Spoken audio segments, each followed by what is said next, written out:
Allora, siamo qui con Bernardo in un posto magnifico, ci siamo arrivati ieri sera senza neanche sapere dove saremmo arrivati ed è stata un po' la sensazione di arrivare tipo Las Vegas, quando nel deserto cammini per tanti chilometri senza vedere niente intorno a te e poi improvvisamente delle luci abbagliano la tua vista anche di notte. E così è successo ieri sera, abbiamo fatto alcuni chilometri, circa 10 chilometri di off-road e siamo giunti in questo posto magnifico dopo aver attraversato nella notte, quindi senza luci, un pezzo di deserto, essendo adesso alle porte del Sahara. Questo posto sperduto si chiama Fort Bougris e insieme a noi c'è Bernarda che ci spiegherà qualcosa di questo magnifico posto. Le poste militaire, le Fort Bougris, date de 1935, quand les Français ont occupé le Sahara pour une opération qu'on appelait la pacification. Bon, ça se discute, ça se discute.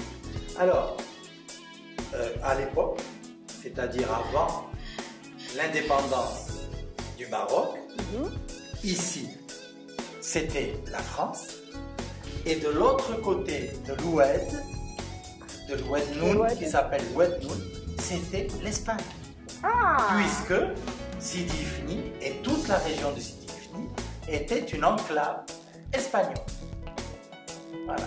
Donc, lorsque en 1956, le Maroc est devenu indépendant, ce sont les Marocains, l'armée marocaine, qui a remplacé à Fort Bougris les militaires français, et ce jusqu'en 1969, date à laquelle l'enclave, la ville de Sidi Ifni, l'enclave de Sidi Ifni a été rétrocédée à la mère patrie au Maroc.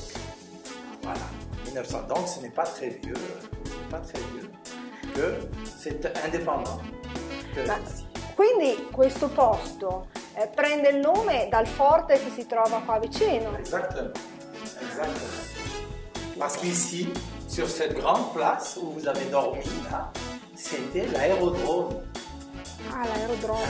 Ça a commencé en 1935, les petits avions de l'armée, donc les avions se posaient ici. Ho capito. Come è organizzato questo spazio? Alors le propriétaire actuel, ce n'est pas lui qui a tout construit. Il a acheté à un premier propriétaire. Ce premier propriétaire intervenait dans un rallye off-road. Il était ici pour un checkpoint. Il attendait les concurrents. Il regardait cet endroit et il a dit « Je veux rester ici ». Fantastique. Et il a commencé avec juste une caravane et quelques khaïmas. Khaïmas sont les tentes berbères en poil de chèvre. Vous savez, le poil de chèvre a cette propriété de, quand il pleut, de gonfler pour devenir étanche. La pluie ne passe pas parce que ça gonfle. Le poil de chèvre, c'est comme ça que ça fonctionne. Donc, il a commencé comme ça. Puis, il a construit une petite maison pour y à côté, là, avec ce restaurant. Et le bâtiment qui est un peu plus loin, qu'on appelle l'hôtel. Il y a des grandes chambres luxueuses et tout. Puis, il a vendu au propriétaire actuel, qui s'appelle Pierre Gerbin, c'est sa femme, qui eux ont rajouté une aile supplémentaire ici, avec 5 chambres supplémentaires. Et donc maintenant, ça fait un bel établissement avec 15 chambres, avec l'hébergement sous tente, sous les khaïmas traditionnels, plus le camping pour les gens qui viennent. Et bien sûr, c'est un endroit où on va rencontrer des gens qui ont quelque chose en partage. C'est le goût de l'aventure, le goût des grands espaces, le goût de l'Afrique.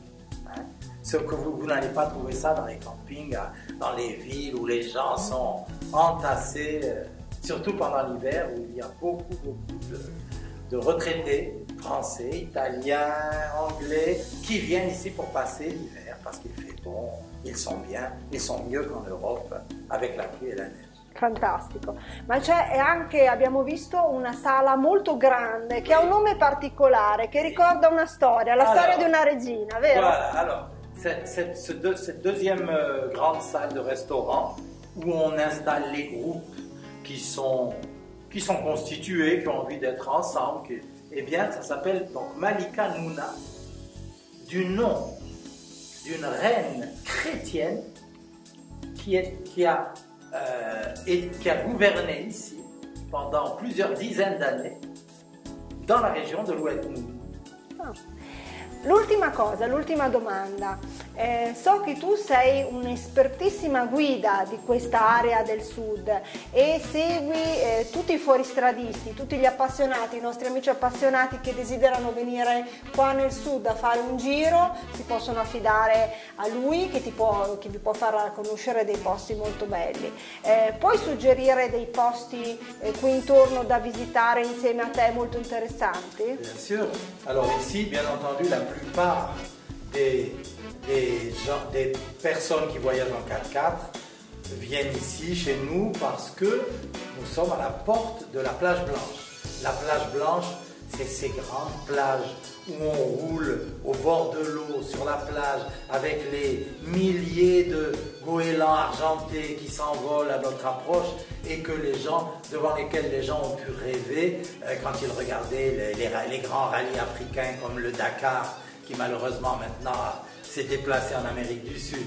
Voilà, donc ça principalement, si des gens viennent et ont envie de découvrir la région, je leur ferai faire la plage blanche et surtout à la fin de la plage blanche, remonter à l'Oued Aourioura, qui porte déjà plein d'espérance dans son nom. Aourioura, c'est magnifique, on se croirait, je sais pas, dans le Pacifique ou je ne sais où, et c'est un oued ensablé qui remonte et au hasard des rencontres, on va trouver des chameliers qui descendent les chameaux pour boire une fois tous les 2 ou 3 jours. Ils vont des fois nous accueillir, nous faire boire le lait de chamel. C'est très très intéressant. Et après de là, on peut descendre, bien entendu, jusqu'à l'Oued Dra. Toujours par la piste. Fantastico. Toujours par la piste. Ma anche gli appassionati di pesca e anche gli appassionati di serpenti vengono qua, vero? Exactement. Les amateurs de pêche sont les bienvenus. Alors ici, on pêche au surf casting, du bord, avec l'espoir absolu d'attraper le poisson mythique de la région qui est la corbine. Alors la courbine ou courbine, que l'on appelle maigre en France, et je ne sais pas en italien, peut-être corvida, c'est un grand poisson carnassier qui va jusqu'à 50 kg. C'est le poisson qu'on cherche. On ne l'attrape pas toujours, mais après, à part ça, on va trouver de très beaux petits sards qui feront un excellent tagine ou une excellente grillade de poissons.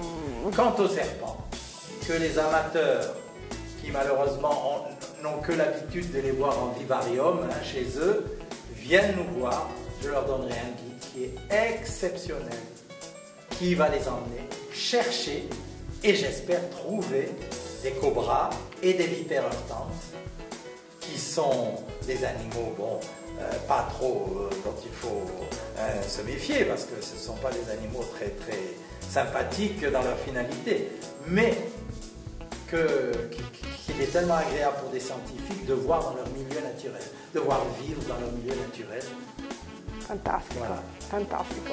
Ringraziamo allora il nostro gentilissimo ospite che ci ha spiegato come si vive qua, nella pace, nella tranquillità e nell'amore.